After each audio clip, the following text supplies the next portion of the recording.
अधीन वो अधीर भाव जो धरे, वही मनुष्य है कि जो मनुष्य के लिए मरे, वही मनुष्य है कि जो मनुष्य के लिए मरे।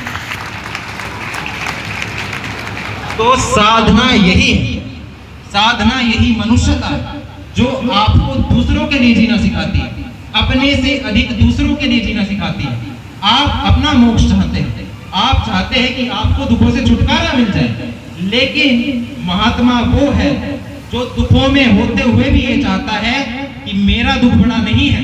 जो व्यक्ति मेरे सामने बैठा हुआ है उसको जिस दिन दुखों से छुटकारा मिल जाएगा उस दिन मैं मुक्त हो जाऊंगा, उस दिन मुझे मोक्ष की प्राप्ति हो जाएगी, उस दिन मुझे मोक्ष की प्राप्ति। तो हम सब एक बूंद हैं, हम सब एक बूंद। तो उसी के ऊपर 3-4 पंक्ति आपको सुनाता हूं।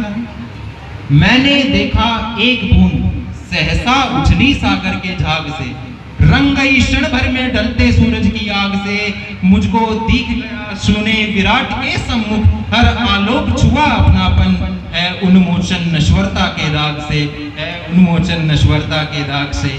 मैंने देखा एक बूंद सहसा उछली सागर के झाग से, रंग गई क्षण भर में ढलते सूरज की आग से। तो भले ही आपका जीवन छोटा क्यों ना हो, लेकिन वो रोचक होना चाहिए। और जैसे आप खुशियों को मनाते हो, दुखों को भी वैसे ही सेलिब्रेट कीजिए, दुखों को भी वैसे ही सेलिब्रेट कीजिए। खुशियों को तो हर कोई मना लेता है, हर कोई मनाता है। जो दुखों को मना लेता है वो महात्मा होता है, वो क्या होता है, वो भक्त होता है। तो प्रेममय, प्रेम का अर्थ तर्कों से नहीं है, तर्क नहीं है, स्वीकार। प्रेम तर्क का नहीं, स्वीकार्यता का विषय। भक्ति तर्क का नहीं, स्वीकार्यता का विषय है। इसलिए प्रेम कीजिए, भक्ति कीजिए, मनुष्यता सर्वव्यापी बन जाइए। भगवान नित्यानंद, नित्यानंद सर्वथा आनंद देने वाला, सर्वथा आनंद देने वाला। तो क्या आपको किसी के दूसरे की आश्रय की आवश्यकता है, किसी के दूसरे के सहारे की आवश्यकता है?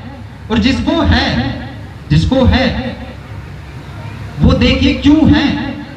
क्या हम उतने सर्व समर्थ नहीं हैं कि अपना गुजर बसर खुद कर सके? हम अपने आप से थके हुए लोग, हम अपने आप से ऊबे हुए लोग, और इसलिए जो है हमें दूसरों की आवश्यकता होती है। जिस दिन आप सर्व समर्थ हो जाते हैं, स्वयं में समर्थ हो जाते हैं, उस दिन आपको किसी अन्य व्यक्ति के सहारे की आवश्यकता नहीं है। आप फिर बाहर मन का बहलाव नहीं ढूंढते। अभी हम अपने मन को बहला रहे हैं, अभी हम अपने मन को बहला रहे हैं,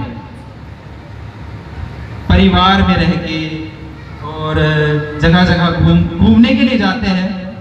तो ये क्या है? ये अपने मन को बहलाना है। क्यों बहलाते हैं? कोई बता सकता है क्यों बहलाते हैं? आवाज क्लियर नहीं है। तो हम छोटी छोटी चीजों में मन का बहलाव ढूंढते हैं, मन को दिलासा देते हैं।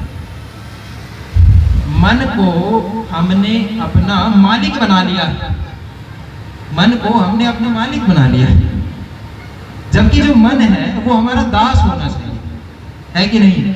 वो हमारा दास होना चाहिए। तो किसी का कोई सवाल है तो पूछ सकता है, किसी का कोई सवाल है तो पूछ सकता है, पूछिए।